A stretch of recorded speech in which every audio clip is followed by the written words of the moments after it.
ಏನಣ್ಣ ಎಲ್ಲಿಗೆ ಹೋಗಿದೆ? ಏನಿಲ್ಲ ಅಣ್ಣ, ನಮ್ ದೋಸ್ತ ಗಂಗಣ್ಣ ಇದ್ನಲ್ಲ, ಇವತ್ತು ಸತ್ನಪ್ಪ. ಯಾಕಣ್ಣ ಏನಾಗಿತ್ತು? ಏನಿಲ್ಲ ಅಣ್ಣ, ಅತ್ಗೋ ಮಗಳಿದ್ಲಲ್ಲ, ಹೌದು, ಅದೇನೋ ಪ್ರೀತಿ ಪ್ರೇಮ ಅಂತ ಮಾಡಿ ಯಾರ ಜೊತೆ ಓಡೋಗ್ಬಿಟ್ಟಳ. ಮತ್ತೆ ಜನ ಸುಮ್ನೆ ಇರ್ತಾರ? ಗಂಗಣ್ಣ ಮಗಳು ಓಡೋದ್ಲು, ಗಂಗಣ್ಣ ಮಗಳು ಓಡೋದ್ಲು ಅಂತ ಅನ್ನಕೈತಿ ಬಿಟ್ರ. ಅದೆಲ್ಲ ನೋವು ಸಹಿಸಲಾರ್ದ ಇವತ್ತು ಆತ್ಮಹತ್ಯೆ ಮಾಡ್ಕೊಂಡು ಸತ್ತು ಹೋಗ್ಬಿಟ್ನಪ್ಪ.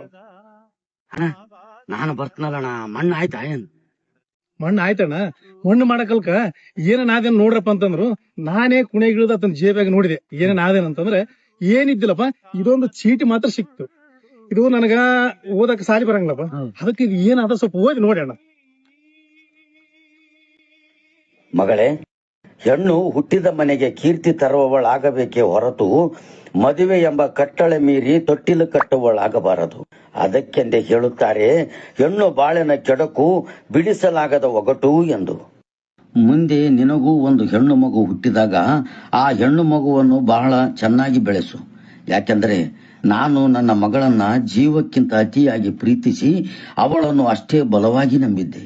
ಮುಂದೆ ನಿನ್ನ ಮಗಳು ಪ್ರೀತಿ ಪ್ರೇಮ ಅಂತ ಯಾರೊಂದಿಗೂ ಓಡಿ ಹೋಗದಂತೆ ಮನೆತನದ ಘನತೆ ಗೌರವವನ್ನು ಕಾಪಾಡಿಕೊ. ಇಂತಿ ನಿನ್ನ ಓಡಿ ಹೋದ ಮಗಳ ತಂದೆ. ಇದು ನೀನು ಕೊಟ್ಟ ಬಿರುದು. ಬಾಳೋದೇ ಇಲ್ಲಿ ದಿನ ದಿನಕ್ಕೂ ಕಥೆಗಳಾಗಿ ಕಾಣುತ್ತಮ್ಮ. ಮನುಷ್ಯನಾಸಗಳೇ ವಿಧಿಯಾಟ ಹುಡುಗಾಟ, ಹೆತ್ತವನೆದೆಯಲಿ ಬೆಂಕಿಯ ಊಟ, ಚಂದಿರನಿಲ್ಲದ ಆ ಬಾ